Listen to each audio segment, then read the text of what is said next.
আসসালামু আলাইকুম। যে যেখান থেকে এখন দেখছেন আশা করি সবাই ভালো আছেন, সুস্থ আছেন। আজ থাকছে বিয়েবাড়ির মজাদার স্বাদের চাটনি। আপনারা নিজের পছন্দ মতো তৈরি করে নিতে পারবেন এই চাটনি। আর এই রেসিপিটি থাকছে এখন। প্রথমে আমি ২টা পরিষ্কার বোল নিয়ে নিয়েছি। সেখানে নিয়ে নিয়েছি ১ কাপ আলু বখরা এবং সাথে এক পরিমাণের চেয়ে ডাবল ২ কাপ পানি। এবং অপর একটি পাত্রে অবশ্যই আলু বখরাটি ভালো করে পরিষ্কার করে তারপর ধুয়ে নিতে হবে এবং এটিকে ভালো করে চামচ দিয়ে নেড়ে পানিটা শোক করার জন্য রেখে দিতে হবে। অপর পাত্রে নিয়ে নিচ্ছি ২ কাপ তেঁতুল এবং সাথে দিয়ে দিচ্ছি ৪ কাপ পানি এবং এটা ভালো করে হাত দিয়ে ম্যাশ করে দিতে হবে যেন তেঁতুলের পাল্পটা আমরা আমাদের চাটনির জন্য ব্যবহার করতে পারি। আর সেক্ষেত্রে অবশ্যই এটা ভিজতে সময় দেওয়ার জন্য ৩০ মিনিট পর ফিরে আসতে হবে। এর মধ্যে অবশ্যই সেই পর্যন্ত আমাদের পাশে থাকবেন এবং লাইক কমেন্ট শেয়ার করে আমাদের পরবর্তী ভিডিও দেখার জন্য আমাদের সঙ্গে থাকবেন। আশা করছি যদি কোনো ভুল ত্রুটি হয়ে থাকে নেক্সট ভিডিওতে সেটা সংশোধন করার জন্য আমাদের পাশে থাকবেন। এবং এই মুহূর্তে আমরা যে তেঁতুলগুলি নিয়েছি সেগুলিকে ভালো করে ম্যাশ করে দিচ্ছি যেন তেঁতুলের পাল্পটা নিতে আমাদের সুবিধা হয় এবং সেভাবে যেন আমরা পাল্পটা ভালোভাবে পরিষ্কারভাবে আচারের জন্য ব্যবহার করতে পারি। এই ফাঁকে আমরা আচারের জন্য কিছু মশলা গুঁড়ো করে নিব। পেছনও নিয়ে নিব কিছু শুকনো মরিচ এবং সেটা একদম কম আঁচে ভালো করে ভেজে নিব এবং একটা পাত্রে উঠিয়ে নিব। সাথেই নিয়ে নিব কিছু পাঁচফোড়ন এবং সেই পাঁচফোড়নটাকে একদম মিডিয়াম আঁচে ভেজে সেটাকে ক্রাশ করে নিব এবং আধা ভাঙা অবস্থায় সেটাকে করে নিব। দেখতে পাচ্ছেন একদম আমি যে পরিমাণে তেঁতুল এবং আলু বখরা নিয়েছি সেজন্য এখানে যে কাঁচা শুকনো মরিচ ও পাঁচফোড়ন দেখছেন সেই পরিমাণটা একদম ঠিক। এখানে পাঁচফোড়নের পরিমাণটা ছিল ১.৫ টেবিল চামচ এবং শুকনো মরিচ তো দেখতেই পাচ্ছেন। এর স্বাদ অনুযায়ী শুকনো মরিচের পরিমাণটা কম বেশি হতে পারে। সবাই যে যেমন স্বাদ শুকনো ঝালটা পছন্দ করে সেভাবে নেওয়া যাবে, কিন্তু নর্মালি বিয়েবাড়ির টেস্টটা যেমন থাকে সেভাবেই আমি দেখানোর চেষ্টা করেছি ঘরোয়া পদ্ধতিতে। এবং এর জন্য আরও যেসব উপকরণ লাগবে সেগুলো হচ্ছে কিছু রসুনের কুচি, পাঁচফোড়ন, শুকনো মরিচ ফাঁকি, বিট লবণ, ১ চামচ লবণ, সাথে যদি আরও লাগে আমরা পরে বাড়িয়ে নেব।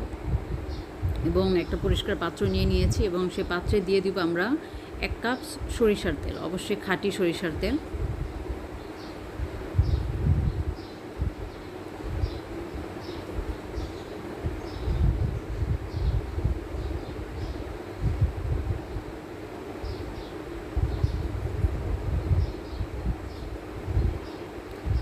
তেলটা গরম হয়ে আসলে আমরা দিয়ে দিব আগে থেকে রেডি করে রাখা ১ চামচ রসুন কুচি। হ্যাঁ, এখানে হাফ চামচ করে আমরা ১ চামচ দিয়েছি, হাফ চা চামচ করে ১ চামচ রসুন দিয়েছি এবং সঙ্গে দিয়ে দিব আমাদের মেপে রাখা হাফ চা চামচ পাঁচফোড়ন। এবং এই পাঁচফোড়ন এবং রসুনটা তেলের ভিতরে দেওয়ার পর ভালো করে তেলটা গরম রসুনটা একটু সিদ্ধ হয়ে আসলে আমরা এক্ষেত্রে দিয়ে দিব ১.৫ কাপ চিনি।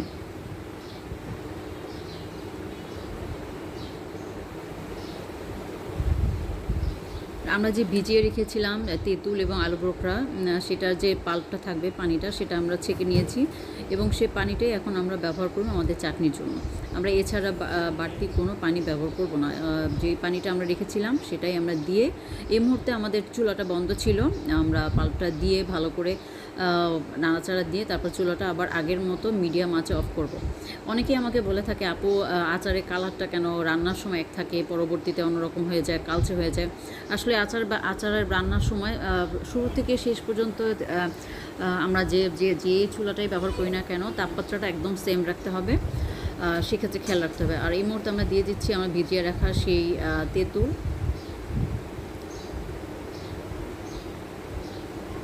এই অবস্থাতে চুলার জালটা একই থাকবে, এটা কখনোই বাড়ানো যাবে না, তাহলে নিচে পুড়ে যেতে পারে। আর একবার পুড়ে গেলে আসলে আচারে সেই প্রপার টেস্টটা পাওয়া যায় না।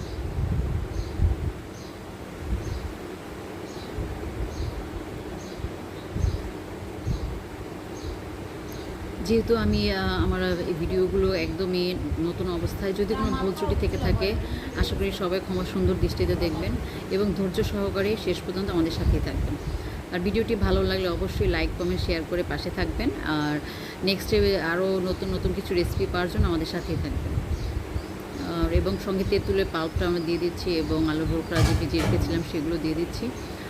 দিয়ে আমরা ভালো করে নাড়াচাড়া দিয়ে এটাকে মানে একদম একটু ম্যাশ হওয়া পর্যন্ত, একটু সিদ্ধ হয়ে আঠালো ভাব আসা পর্যন্ত আমরা এভাবেই রেখে দেব।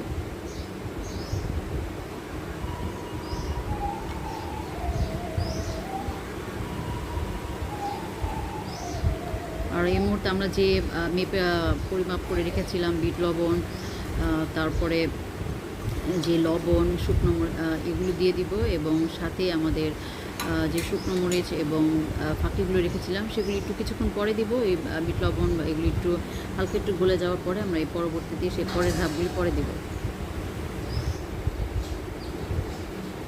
আর আমাদের এই মুহূর্তে পুরো ব্যাপারটার ভিতরে অবশ্যই খেয়াল রাখতে হবে যেন নিচে কোনোভাবেই লেগে না যায়। আমাদের একটু কিছুক্ষণ পরই এটা নাড়াচাড়া দিয়ে রাখতে হবে যেন পোড়া ভাবটা না আসে এবং কোনো ধরনের নিচে তলানিতে এটা জমে না যায়।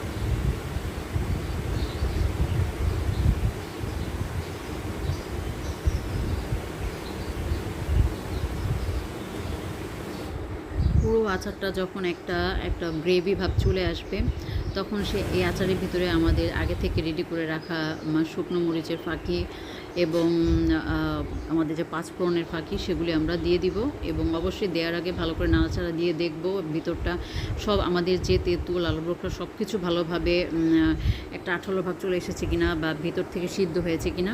যদি সেটা হয়ে থাকে, যদি এটা ভিজিয়ে রাখার জন্য শুরু থেকে নরম হয়েছিল, তারপর আমরা আমাদের চেক করে নিব যেন আমাদের খেতে সেই টেস্টটা একদম বিয়েবাড়ি স্বাদের মতো লাগে।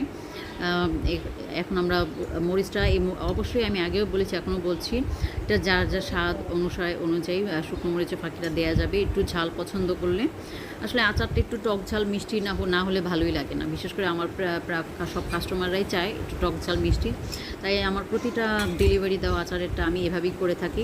আমি ঝাল টক মিষ্টি একটা সমানভাবে রাখতে চেষ্টা করি যেন খাওয়ার সময় মুখে সেই স্বাদটা লেগে থাকে। আর সেই হিসাব করে আমার ঘরোয়াভাবে টোটালি এভাবে করা। এবং আচারটা করার পরে অবশ্যই সঙ্গে সঙ্গে ঠান্ডা হওয়ার সাথে সাথে আচারটাকে অন্য একটা পাত্রে ট্রান্সফার করে নিতে হবে। আচারটা যদি আমরা বেশিক্ষণ পাতিলে রেখে দিই হাঁড়িতে, তাহলে আচারটা কালচে হয়ে যেতে পারে এবং আচারের যে কালারটা সেটা নষ্ট হয়ে যেতে পারে। আমি এটা ঠান্ডা হওয়ার জন্য রেখে দিচ্ছি। একটু ঠান্ডা হলে এটা আমি আমার আলাদা পাত্রে সরিয়ে নিব। আর সরিয়ে নেওয়ার পর এটাকে দীর্ঘদিন ভালো রাখার জন্য এখানে আমরা ব্যবহার করব পাঁচফোড়নের ফাঁকি এবং এক টেবিল চামচ ভিনেগার।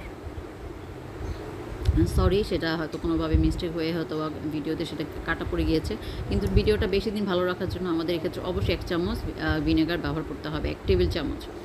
আর এই তো দেখলেন শেষ আচারটা কি লোভনীয়, আসলেই একবার দেখলে শুধু খেতে ইচ্ছা করে।